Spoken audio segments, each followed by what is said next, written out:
इतके रुग्ण म्युकरमायकोसिसचे एका वेळी समोर आलेले आहेत, त्यामुळे बुलढाण्यामध्ये प्रशासनाची चिंता अर्थातच वाढलेली आहे. कारण तिथे जनजागृती होणं सुद्धा गरजेचं आहे आणि त्याचसोबत कोरोनावरती अटकाव आणि त्याचसोबत म्युकरमायकोसिसचा जो फैलाव आहे तो देखील कमी करण्याचं आव्हान प्रशासनासमोर आहे.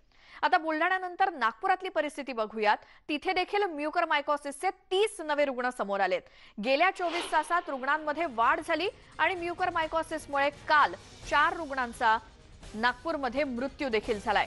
आतापर्यंत 994 रुग्णांची नोंद झाली आहे. मात्र गेल्या 24 तासात म्युकरमायकोसिसच्या रुग्णांमध्ये वाढ झाली आहे नागपुरात. थेट जाऊयात नागपूरमधून तुषार कोहळे आमचे प्रतिनिधी आपल्या सोबत आहेत. तुषार, बुलढाण्यानंतर नागपूरचा नंबर लागतोय, कारण तिथे देखील 24 तासात 30 रुग्ण म्हणजे खूप चिंताजनक परिस्थिती आहे. काय सगळी माहिती मिळतेय?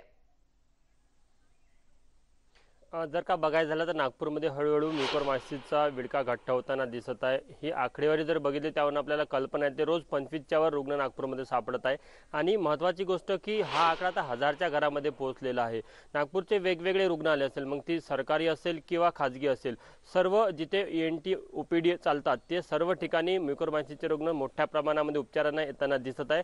आणि विशेष करून नागपूर हे मध्यवर्ती केंद्र असल्यामुळे विदर्भ आणि मध्य प्रदेशच्या आजूबाजूच्या परिसरातनं हे रुग्ण मोठ्या प्रमाणामध्ये इथं येताना दिसत आहे.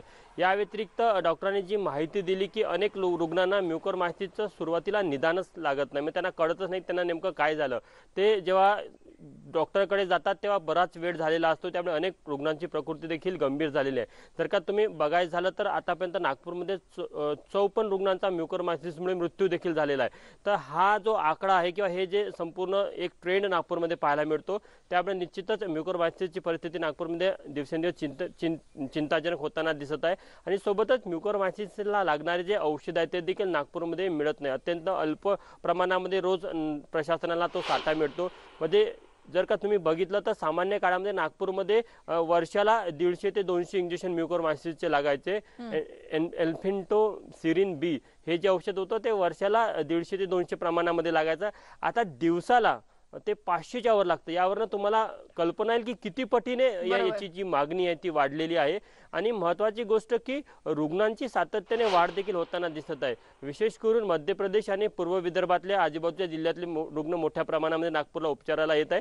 त्यामुळे हा आकडा जरी जास्त दिसत असला तरी म्युकरमायकोसिसचं संकट हे नागपूरसह विदर्भामध्ये कायम आहे आणि पुढील काळामध्ये वाढताना देखील दिसत आहे. आता चिंता आहे की ज्या रुग्णांची सर्जरी झाली त्या रुग्णांना म्युकरमायकोसिसचं औषध मिळत नाही, उपचारासाठी जे इंजेक्शन लागतात ते इंजेक्शन मिळत नाही. त्यामुळे सर्जरी झाल्यानंतर देखील जे रुग्णांचे नातेवाईक त्यांना मोठी चिंता आहे. कारण की म्युकरमायकोसिस जर आपण बघितलं तर ते एका सर्जरीमध्ये पूर्णपणे म्युकरमायकोसिस काढला जाईल असं काही निश्चित नसतं. 2-2, 3-3 सर्जऱ्या कराव्या लागतात आणि त्या काळामध्ये त्यांना ज्या औषधाची गरज असते ते अत्यंत आवश्यक होतं. ते औषध जर मिळालं नाही तर परत म्युकरमायकोसिस त्या रुग्णाच्या नाकामध्ये किंवा मेंदूमध्ये किंवा कानामध्ये डोकं वर काढतो. त्यामुळे रुग्णांच्या नातेवाईकांची देखील ही चिंता आहे आणि प्रशासनाची तर चिंता आधीपासूनच आहे. कारण की एकाएक म्युकरमायकोसिसच्या औषधांचा जो मागणी आहे ती वाढल्यामुळे प्रचंड तुटवडा निर्माण झालेला आहे. जी तुषार, धन्यवाद तुम्ही दिलेल्या माहितीसाठी. नागपुरातली परिस्थिती आपण जाणून घेतली.